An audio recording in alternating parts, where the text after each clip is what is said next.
Hello बच्चों, स्वागत है आपका फिजिक्स की इस क्लास में।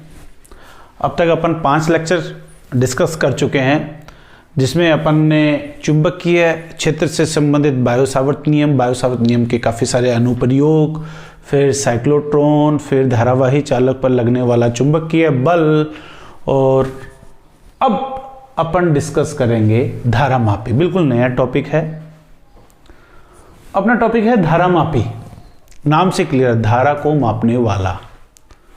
धारामापी एक ऐसी युक्ति है जिसकी सहायता से विद्युत धारा का मापन और संसूचन किया जाता है। संसूचन का मतलब है कि कहीं परिपथ में धारा बह रही है या नहीं है, उपस्थित है या नहीं है, इलेक्ट्रिक करंट की प्रेजेंस है या नहीं है, इसको अपन कहते हैं डिटेक्शन यानी संसूचन। तो सीधी सी बात कि धारामापी एक ऐसी युक्ति है जिसकी सहायता से धारा का मापन और संसूचन किया जाता है। सेकंड बात, धारामापी किस सिद्धांत पे कार्य करती है। सिंपल बात लिखनी है।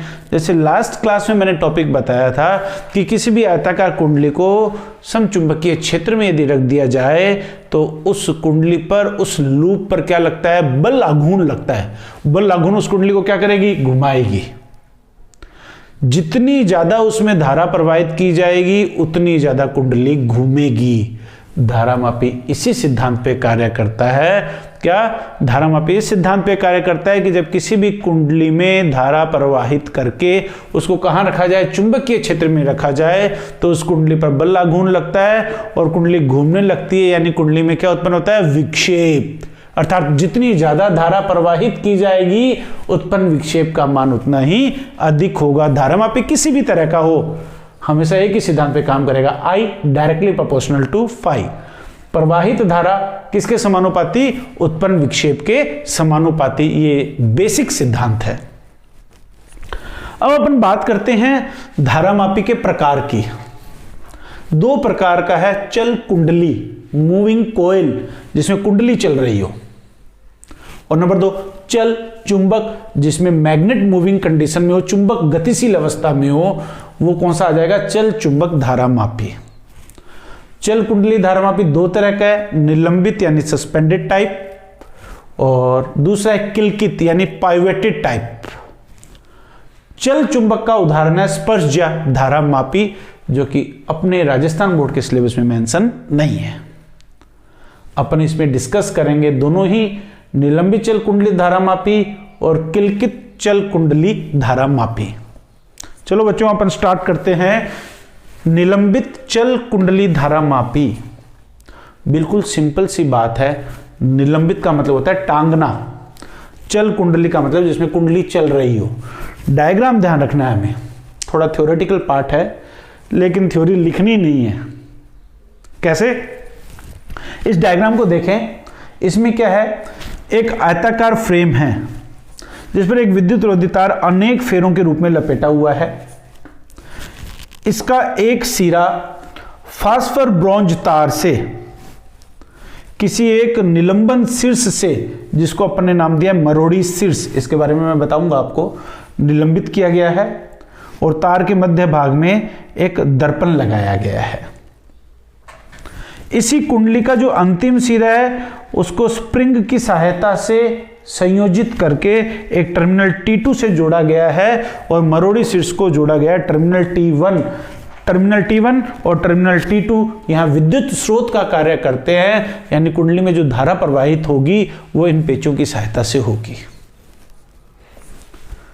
आयताकार कुंडली के मध्य भाग में एक कच्चे लोहे की क्रोड इस तरह से व्यवस्थित रहती है, इस तरह से अरेंज करते हैं कि ये कुंडली जब घूमेगी तो कहीं भी इस कोर को स्पर्श न कर सके,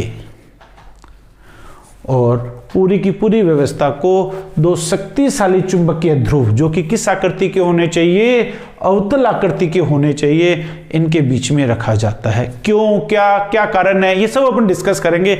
अभी मैं सिर्फ और सिर्फ आपको बता रहा हूं चल कुंडली धारामापी की बनावट। फर्स्ट पॉइंट, एक आयताकार फ्रेम पर विद्युत रोधी तार अनेक फेरों में लपेटा हुआ रहता है। इसके एक सिरे को फास्फर ब्रॉन्ज तार से बांधकर मरोड़ी शीर्ष पर निलंबित किया जाता है, जिसे एक संयोजी पेच T1 से जोड़ दिया जाता है। फास्फर ब्रॉन्ज तार के मध्य भाग में एक दर्पण लगा रहता है। कुंडली के अंतिम सिरे को एक स्प्रिंग S1 से कनेक्ट करके जोड़कर टर्मिनल T2 से जोड़ा जाता है। आयताकार कुंडली के मध्य भाग में एक कच्चे लोहे की रॉड इस प्रकार से रखी जाती है कि ये कुंडली जैसे ही घूमे कहीं भी इसको स्पर्श न कर सके, और पूरी की पूरी व्यवस्था को दो शक्तिशाली अवतल आकृति के चुंबकीय ध्रुवों के मध्य रखा जाता है। ये इसकी बनावट यदि पूछी जाती है तो लिखनी है, नहीं पूछी जाती है तो लिखने की कोई जरूरत नहीं है। डायग्राम प्रेजेंट करें, नामांकित चित्र बना दिया। इस डायग्राम पे मैं भी आऊंगा। अब अपन स्टार्ट करते हैं। इसका सिद्धांत कह सकते हैं अपन बात करें चल कुंडली धारामापी की। सिद्धांत, जैसे ही इस कुंडली में क्या प्रवाहित की जाएगी, धारा प्रवाहित की जाती है। जब कुंडली में धारा प्रवाहित की जाती है तब, बिल्कुल वापस पहले वाले टॉपिक पे आ जाएंगे। ये कुंडली है, इसमें जैसे धारा प्रवाहित होगी, कुंडली को किसकी उपस्थिति में रखा गया है, चुंबकीय क्षेत्र की उपस्थिति में रखा गया है, तो अपन देखेंगे इस कुंडली पर क्या लगेगा, बल आघूर्ण लगेगा, और वो बल आघूर्ण कुंडली को क्या करेगा, घुमाएगा। यानी कुंडली में धारा प्रवाहित की जाती है तब चुंबकीय क्षेत्र की उपस्थिति में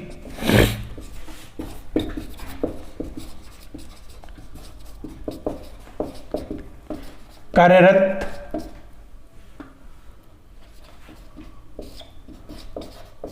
विक्षेपक बल आघूर्ण, इसको लिखेंगे टॉय डिफ्लेक्टेड, डी से डिफ्लेक्टेड, विक्षेप उत्पन्न करता है जो इसमें, और इस बल आघूर्ण का मान अभी अपन डिस्कस कर चुके हैं, NIAB कोस अल्फा, समीकरण नंबर 1। N फेरों की संख्या, I धारा, A क्षेत्रफल, B चुंबकीय क्षेत्र। अब यहां पर दो पॉइंट बनते हैं। एक तो कच्चे लोहे की रॉड क्यों रखी गई, चुंबकीय ध्रुव अवतल आकृति के क्यों लिए गए। इन दोनों का एक ही जवाब है कि यहां जो चुंबकीय क्षेत्र उत्पन्न होगा वो त्रिज्यीय दिशा में करने के लिए, त्रिज्यीय दिशा का मतलब है रेडियल डायरेक्शन। देखें ये इसका सर्कुलर पार्ट दिखाई दे रहा है, कच्चे लोहे की रॉड दिखाई दे रहा है, लेकिन है किस फॉर्म में, बेलनाकार में। ये इसका ये लूप बनाया गया है, इसमें कुंडली पे तार बंधा हुआ है, बल रेखाएं नॉर्थ पोल से आ रही है, साउथ की तरफ जा रही है। सॉफ्ट आयरन यहां पर रखा गया है। सॉफ्ट आयरन कच्चे लोहे की चुंबकीय पारगम्यता बहुत अधिक होती है, जिससे यहां उत्पन्न चुंबकीय क्षेत्र का मान क्या हो, ज्यादा से ज्यादा हो, इसलिए कच्चे लोहे की रॉड उपयोग में ली जाती है। और चुंबकीय क्षेत्र को त्रिज्यीय दिशा में उत्पन्न करने के लिए तो इसकी शेप इस तरह से है, बेलनाकार शेप में है, अवतल आकृति में है, इसलिए ताकि यहां ये जो चुंबकीय क्षेत्र उत्पन्न हो वो किस दिशा में हो, त्रिज्यीय दिशा का मतलब है, यहां पर मैं लिखूंगा त्रिज्यीय दिशा में चुंबकीय क्षेत्र उत्पन्न होने से अल्फा की वैल्यू कितनी आ जाएगी, 0 आ जाएगी। या मैं कह सकता हूं अल्फा 0 तो थीटा कितना होगा, 90, जिससे जो विक्षेपक बल युग्म आघूर्ण है वो मैक्सिमम लगेगा, यानी कुंडली ज्यादा से ज्यादा घूमेगी। यानी त्रिज्यीय दिशा में चुंबकीय क्षेत्र उत्पन्न होने से अल्फा 0, कोस 0 की वैल्यू 1, तब टॉय डी बराबर आ जाएगा NIAB। ये इक्वेशन नंबर 2। नेक्स्ट बात करें, ये कुंडली जैसे जैसे धारा प्रवाहित होगी इधर घूमेगी, इसका ये सिरा मरोड़ी शीर्ष से निलंबित है। मरोड़ी शीर्ष नाम से क्लियर, मरोड़ उत्पन्न करने वाला, एंठन उत्पन्न करने वाला, ट्विस्ट प्रोड्यूस करने वाला। यानी इस पॉइंट की प्रॉपर्टी है कि ये इस तार में क्या उत्पन्न करेगा, ट्विस्ट प्रोड्यूस करेगा, मरोड़ उत्पन्न करेगा। यानी कुंडली इधर घूमेगी तो ये बिंदु इस तार को ऑपोजिट डायरेक्शन में घुमाएगा, इसको ट्विस्ट करेगा, इसमें एंठन उत्पन्न करेगा, यानी ये भी ऑपोजिट डायरेक्शन में घूमेगा, यानी इसके घूमने का क्या करेगा, विरोध करेगा। जो विस्थापन का विरोध करता है उसको कहते हैं प्रत्यानयन। यानी इस तार पर क्या लगेगा, प्रत्यानयन बल आघूर्ण। तो अपन लिखेंगे जिससे तार पर कार्यरत प्रत्यानयन बल आघूर्ण, इसको मैं tau R means restoring torque, जो कि इस कुंडली के कोणीय विस्थापन का क्या करेगा, विरोध करेगा। कोणीय विस्थापन का मतलब है ये कुंडली जितनी ज्यादा घूमेगी तार उतना ही ज्यादा ऑपोजिट डायरेक्शन में डिफ्लेक्ट होगा, यानी टॉय आर डायरेक्टली प्रोपोर्शनल टू मैं लिख दूंगा फाई के, या टॉय आर इज इक्वल टू आ जाएगा सी फाई, जहां सी को अपन कहते हैं एंटन बल युग्म नियतांक, ट्विस्टेड कॉफिशिएंट। अतः संतुलन अवस्था में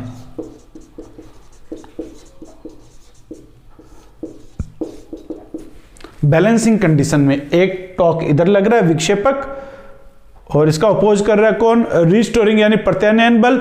संतुलन अवस्था में क्या होगा, tau D is equal to tau R, समीकरण नंबर 5, 2, समीकरण 2, समीकरण 4 व 5 से N I A B is equal to C phi, या I is equal to C बट्टा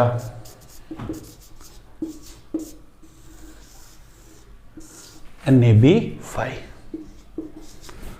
सी भी कांस्टेंट है, एन ए बी भी कांस्टेंट है। इन सब नियतांकों को अपन एक ही नियतांक से रिप्लेस कर देते हैं, लिखेंगे या I इज इक्वल टू के फाई, जिससे I समानुपाती आ जाएगा फाई, जहां K बराबर है C बटा एन ए बी, इसको कहते हैं धारा मापिका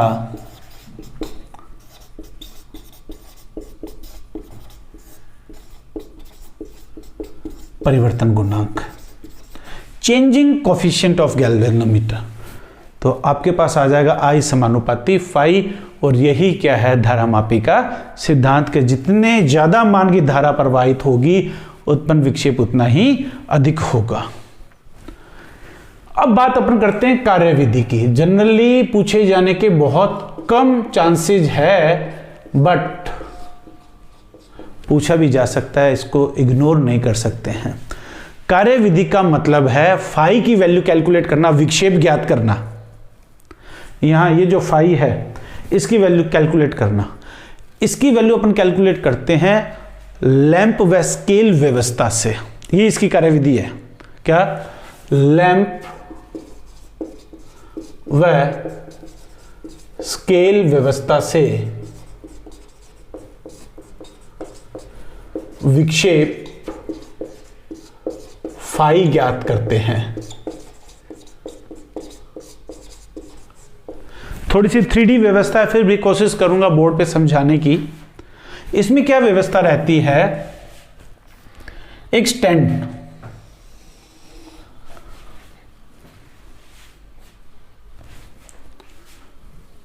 अपन बात कर रहे थे डायग्राम की, डायग्राम मैंने रब कर दिया है लेकिन मुझे ध्यान में है, वहां पर एक मिरर को फास्फोर ब्रॉन्ज तार के मध्य भाग में बांधा गया है। इस दर्पण के पैरेलल समांतर इस स्टैंड पे क्या किया जाता है, एक स्केल लगा दिया जाता है इस तरह से। ये दर्पण टंगा हुआ है, इसके पैरेलल स्टैंड पर ये एक स्केल लगा हुआ रहता है। इस दर्पण की इस स्टैंड से ये जो लंबवत दूरी है, इस दूरी को मैं लिख रहा हूं कैपिटल डी, फिक्स है ये, बहुत ध्यान से समझना। अब जैसे ही ये फास्फोर ब्रॉन्ज का तार घूमेगा, मान लो फाई एंगल से घूमा, इसके पीछे एक लैंप जगह रहता है। लैंप अपन बात करते हैं, जैसे ही ये लाइट इस पर इंडिकेट करेगा, प्रकाश आएगा, तो दर्पण उस लाइट का क्या करेगा, रिफ्लेक्शन करेगा, उसको परावर्तित करेगा, यानी उसकी इमेज कहाँ बनेगी, इसके सामने जो स्केल लगा हुआ है। यहाँ पर मैं बात कर रहा हूँ, ये स्केल है, ये पैरेलल पोजीशन में, यहाँ एक लैंप लगा हुआ है, लैंप से लाइट इस पर जाएगी, लाइट उसको रिफ्लेक्ट करके कहाँ पर आएगी, इस स्केल पर। यदि फाई एंगल से ये इधर घूम रहा है तो फाई तो इधर जाएगा और फाई इधर आएगा, यानी टोटल डिफ्लेक्शन कितना आ जाएगा, 2 फाई। और ये दूरी अपन स्केल से मेजर कर लेंगे, ये कितनी है, स्मॉल डी। मैं फिर बता रहा हूं, ये दर्पण लगा हुआ है, इसके सामने ये स्केल लगा हुआ है एक स्टैंड पर, यहां एक लैंप है, लैंप से लाइट जाएगी इस पर, किस पर, दर्पण पर, दर्पण उसको परावर्तित करेगा, उसकी इमेज, उसका प्रतिबिंब कहां बनेगा, स्केल पर बनेगा। इस तरह से व्यवस्थित करते हैं। अब जैसे ही ये तार घूमेगा, फाई तो इधर गया और फाई वापस जब आएगा इधर आया, तो टोटल कितना होगा डिफ्लेक्शन, 2 फाई। और एंगल कैलकुलेट करने के लिए यूज में लेते हैं tangent. tan 2 phi is equal to, tan होता है लंब बटा आधार, लंब सामने वाली भुजा d बटा कैपिटल D, क्योंकि फाई अल्प है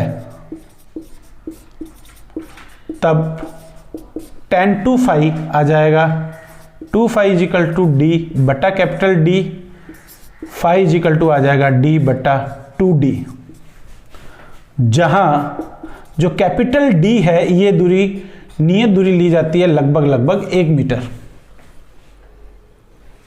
तो अपन लिख सकते हैं फाई समानुपाती D के, यानी इस D को मेजर करके फाई मेजर कर लेते हैं, जिससे ये अपने पास आ जाता है I समानुपाती फाई और फाई समानुपाती D। यही इसकी क्या है, कार्यविधि है। यानी D को मेजर करके फाई मेजर करेंगे, फाई को मेजर करके किसको मेजर करेंगे, I मेजर करेंगे। ये आपका चल कुंडली धारा मापी। किसी भी तरह की कोई भी प्रॉब्लम लगे आपको तो आप पूछ सकते हैं।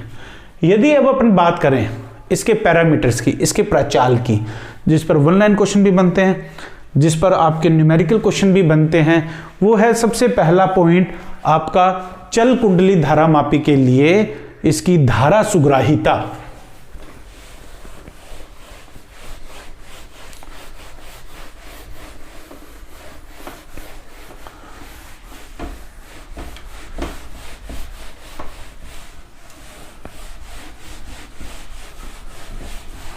अपन बात करते हैं चल कुंडली के लिए। सबसे पहले मैं बात करता हूं धारा मापी की सुग्राहिता की।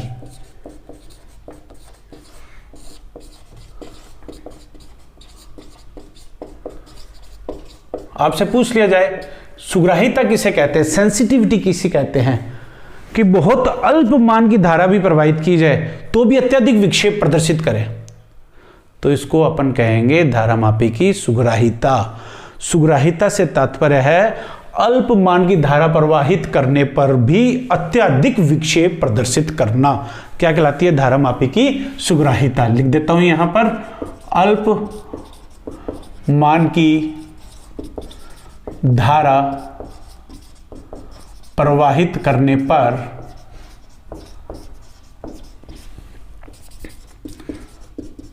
अत्यधिक विक्षेप प्रदर्शित करना। इसमें सबसे पहले आपसे पूछा जाता है किसको, धारा सुग्राहिता को। आई सेंसिटिविटी, जिस पर बोर्ड एग्जाम में क्वेश्चन में पूछा गया है, इसकी यूनिट पूछी गई है, इसके न्यूमेरिकल पूछे गए हैं। सिंपल, हमें कुछ भी नहीं करना है, धारा सुग्राहिता का एक फॉर्मूला याद रखना है, से I S is equal to phi upon I. अपन अलग से इसको इक्वेशन दे देते हैं, इक्वेशन नंबर 1। आई की वैल्यू 1 कर दो, आई एस किसके इक्वल आ जाएगा, फाई के। एकांक मान की धारा प्रवाहित करने पर उत्पन्न विक्षेप क्या कहलाती है, धारा सुग्राहिता। क्या, एकांक मान की धारा प्रवाहित करने पर प्रवाहित करने पर उत्पन्न विक्षेप क्या कहलाता है? धारा सुग्राहिता। परंतु देखो अभी अपन ने डिस्कस किया था फाई अपॉन आई, फाई, परंतु आप सीधा लिखें I is equal to C upon N A B phi से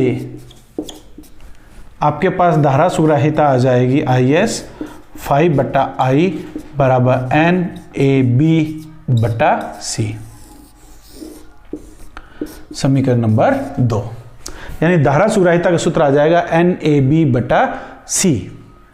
सुग्राहिता बढ़ाई जा सकती है एन को बढ़ाकर, ए को बढ़ाकर, चुंबकीय क्षेत्र को बढ़ाकर, लेकिन एंटन बल युग्म नियतांक को कम करके, एंटन बल युग्म नियतांक को कम करके। अब यहां पर बात आती है एंटन बल युग्म नियतांक की। मैंने आपको बताया था फास्फर ब्रोंज तार को उपयोग में लिया जाता है। फास्फर ब्रोंज तार के लिए अपन बात करें C की वैल्यू बहुत कम होती है। कैसे होती है? C का मान होता है, क्योंकि C इज इक्वल टू होता है पाई ईटा R की घात 4 बटा L से रिलेटेड होता है। ईटा अपरूपण गुणांक है, क्योंकि फास्फर ब्रोंज के लिए ईटा की वैल्यू कम होती है, जिससे उसका C भी क्या होगा? कम होगा। C कम होगा तो धारा सुग्राहिता क्या हो जाएगी? बढ़ जाएगी। इसीलिए फास्फर ब्रोंज के तार को उपयोग में लिया जाता है। बात इसमें पूछी जाती है धारा सुग्राहिता को कैसे बढ़ाया जा सकता है, तो आपको एक ही बात लिखनी है। क्या लिखनी है? कि फेरों की संख्या को बढ़ाकर, कुंडली के क्षेत्रफल को बढ़ाकर, चुंबकीय क्षेत्र के मान को बढ़ाकर, C के मान को कम करके लास्ट बात आ जाती है मात्रक। धारा सुग्राहिता का मात्रक लिखिए फाई, ये आ जाएगा विभाग बटा एम्पियर, या कभी फाई की वैल्यू रेडियन में दी हो तो भी लिख सकते हैं रेडियन प्रति एम्पियर। सेकंड पॉइंट आपका आ जाता है वोल्टता सुग्राहिता, मीन्स Vs। कुछ भी नहीं है, एक ही काम ध्यान रखना है। Vs किसके बराबर आएगा? फाई बटा वी के। इसको मैं लिख सकता हूं फाई बटा आई आर के। एकांक वोल्ट का विभवांतर आरोपित करने पर उत्पन्न विक्षेप। अपन बात कर रहे थे वोल्टता सुग्राहिता की। Vs is equal to phi बटा वी। वी है आई आर, यानी एकांक वोल्ट विभवांतर आरोपित करने पर उत्पन्न विक्षेप। लिखूंगा मैं यहां पर एकांक वोल्ट मान का विभवांतर आरोपित करने पर उत्पन्न विक्षेप क्या कहलाएगा? वोल्टता सुग्राहिता। या मैं इस इक्वेशन को लिख सकता हूं Vs is equal to phi बटा आई, किसके इक्वल है? आई एस के, तो ये आ जाएगा आई एस बटा आर। अपन दे देते हैं इक्वेशन नंबर 3 और ये इक्वेशन नंबर 4। ठीक इसी तरीके से बात करते हैं इसके मात्रक की। तो मात्रक इसका आ जाएगा विभाग प्रति वोल्ट। ये आ जाएगा वोल्टता सुग्राहिता का मात्रक। लास्ट पैरामीटर इसमें जो है वो है दक्षतांक।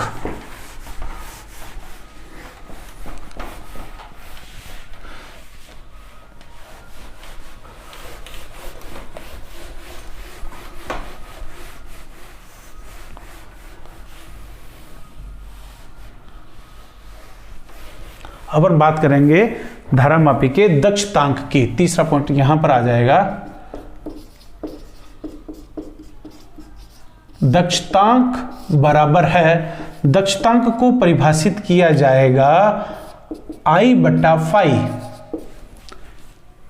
एकांक विक्षेप उत्पन्न करने के लिए आवश्यक धारा के मान को क्या कहा जाता है? दक्षतांक कहा जाता है।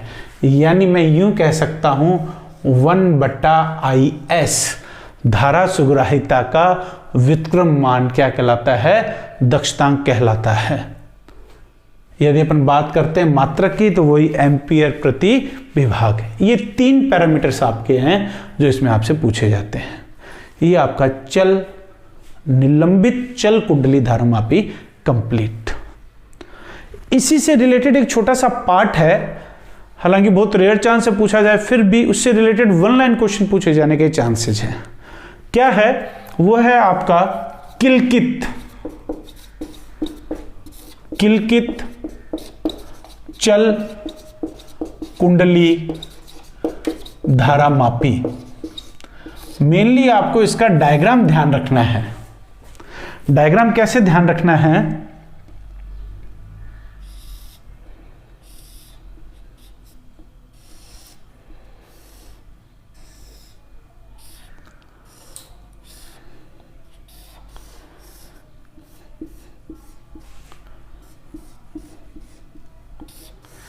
डायग्राम इस तरह से ध्यान रखना, सेम निलंबित है, निलंबित टाइप की जो कुंडली है, सेम डायग्राम वही है। एक छोटा सा चेंज है। छोटा सा चेंज क्या है कि यहाँ एक पॉइंटर लगा हुआ है एल्युमिनियम का से P, ये 0 पॉइंट डिफ्लेक्शन, और इसके बाद में लेफ्ट साइड में और राइट साइड में मिड पॉइंट इसका 0 होगा वृत्ताकार स्केल का, ये वृत्ताकार स्केल है। और इसके बाद में यहाँ 2 कील जिनको अपन चूल भी कहते हैं, यहां पर कुंडली के तार को क्या कर दिया जाता है? फिक्स कर दिया जाता है। ये एक स्प्रिंग S1, इसको कनेक्ट किया गया है T1 से टर्मिनल। ये दूसरा स्प्रिंग S2, इसको कनेक्ट किया गया टर्मिनल T2 से। यानी इस कुंडली के दोनों सिरे फिक्स हैं, किलकित किए गए हैं। कहां? 2 पॉइंट K1 और K2 के बीच में। पहले वाले में कुंडली को निलंबित किया जाता था, यहां कील दिया जाता है, फिक्स कर दिया जाता है। जैसे धारा प्रवाहित होगी कुंडली घूमेगी तो इसके साथ लगा पॉइंटर भी घूमेगा, जो कि विक्षेप प्रदर्शित करेगा इस वृत्ताकार पैमाने पर, जिसको नापकर अपन किसकी वैल्यू मेजर कर सकते हैं? धारा I का मान माप सकते हैं। हालांकि जो किलकित चल कुंडली धारामापी है वो निलंबित की तुलना में कम सुग्राही होता है, लेकिन ज्यादातर अपन प्रयोगशालाओं में इस किलकित धारामापी को ही उपयोग में लेते हैं। इसका दूसरा नाम है वेस्टर्न धारामापी। प्रायोगिक परीक्षाओं के दौरान ये पूछा जाता है आपसे कि आप लैब में काम कर रहे हो, धारामापी यूज में ले रहे हो, कौन सा धारामापी होता है? किलकित होता है, वेस्टर्न धारामापी होता है, वो आपका आ जाएगा वेस्टर्न धारामापी। ये आपका एक काफी बड़ा टॉपिक कंप्लीट है। अब इसमें अपन मेनली अपने 2 टॉपिक रहे हैं, वो है एमीटर और वोल्ट मीटर, और उसी से रिलेटेड एक छोटा सा पार्ट संट से रिलेटेड पूछा जाता है। मैं संट को और एमीटर को दोनों को कोलैबोरेट करता हुआ चलूंगा। अपन डिस्कस करेंगे एमीटर के बारे में।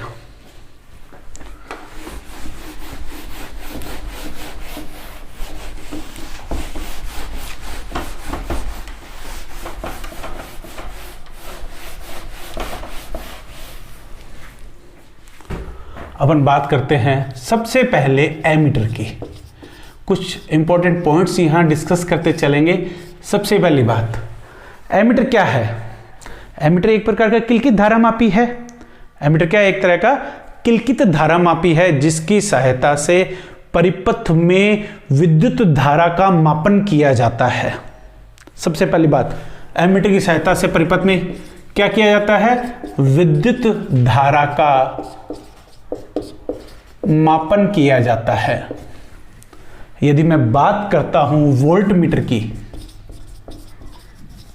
यह भी एक प्रकार का किलकित धारामापी है। यह क्या करता है? सिरों के मध्य विभवांतर का मापन करता है। नंबर सेकंड बात, एमीटर परिपथ में धारा का मापन करता है, इसका मतलब ज्यादा से ज्यादा धारा इसमें से प्रवाहित होनी चाहिए, और वो कब होगी, जब किस क्रम में जोड़ा जाएगा, श्रेणी क्रम में। यानी एमीटर को परिपथ में सदैव किस क्रम में जोड़ते हैं, श्रेणी क्रम में जोड़ते हैं। जबकि वोल्टमीटर परिपथ से कोई भी धारा ग्रहण न कर पाए, इसके लिए किस क्रम में जोड़ते हैं, सदैव समांतर क्रम में जोड़ते हैं।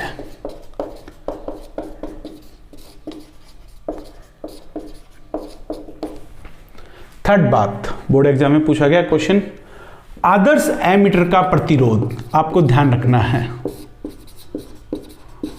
आदर्श एमीटर का प्रतिरोध,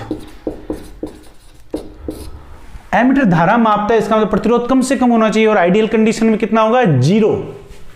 तो लिखेंगे क्या होता है, 0 होता है। ठीक इसी प्रकार से आदर्श वोल्टमीटर का प्रतिरोध कितना होना चाहिए, ज्यादा होना चाहिए। वो कितना होगा, अनंत होगा। प्रतिरोध कितना होता है, अनंत होता है। इन पर बेस्ड एक ही क्वेश्चन है इंपॉर्टेंट, कि किसी भी धारा मापी को एमीटर में कैसे बदलोगे और धारा मापी को वोल्टमीटर में कैसे बदलोगे। धारा मापी को एमीटर में बदलना।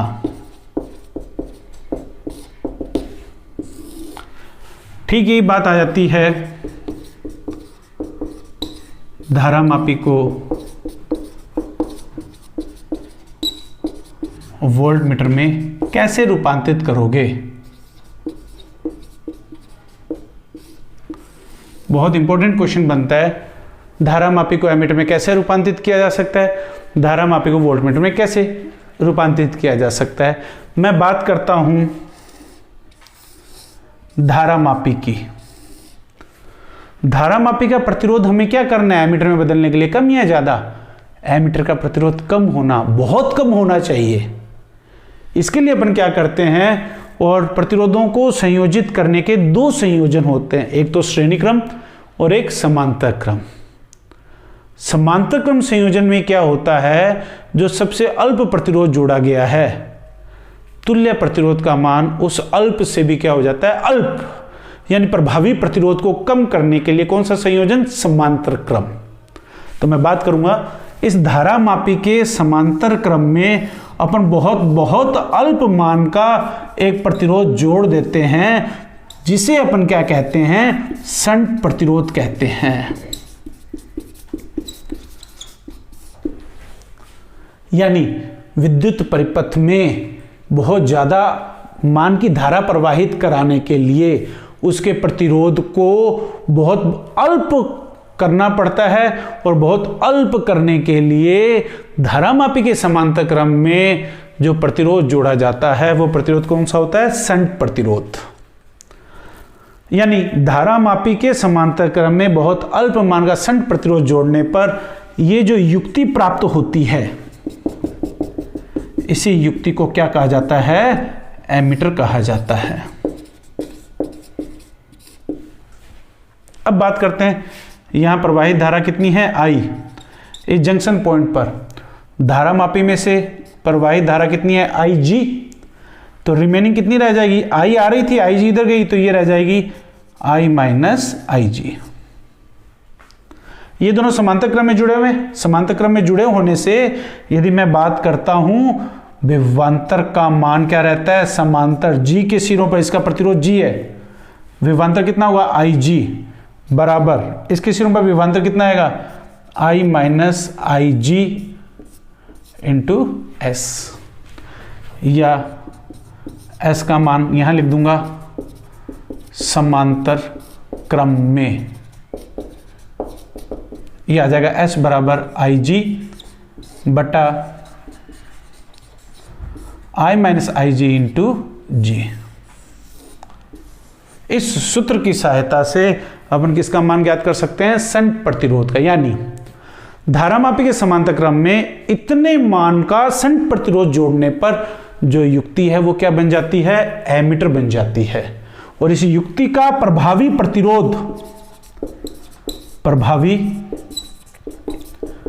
प्रतिरोध इसको मैं लिखूंगा R से, date is equal to R1 R2 बटा R1 प्लस R2 होता है, SG बटा S प्लस G होता है।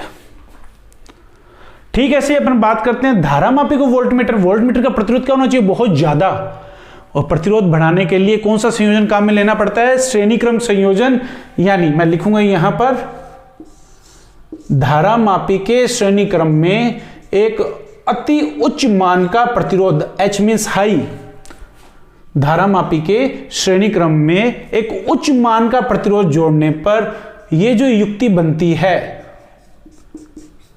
इस युक्ति को क्या कहा जाता है, वोल्टमीटर। यानी यहां से प्रवाहित धारा कितनी है, I, तो इनके सिरों पर विभवांतर कितना होगा, V बराबर IR। यानी I टोटल रेजिस्टेंस श्रेणी क्रम में है, टोटल प्रतिरोध कुल प्रतिरोध कितना हो जाएगा, दोनों के योग के बराबर G प्लस H, या ये आ जाएगा V बट्टा I is equal to G प्लस H, या H बराबर आ जाएगा V। यानी I जो धारामापी में से बह रही है धारा वो कितनी है, IG, ये आ जाएगा V बट्टा IG माइनस G। यानी धारामापी के श्रेणी क्रम में इतने उच्च मान का प्रतिरोध जोड़ने पर जो धारामापी है वो किसमें बदल जाता है, वोल्टमीटर में, जिसका प्रभावी प्रतिरोध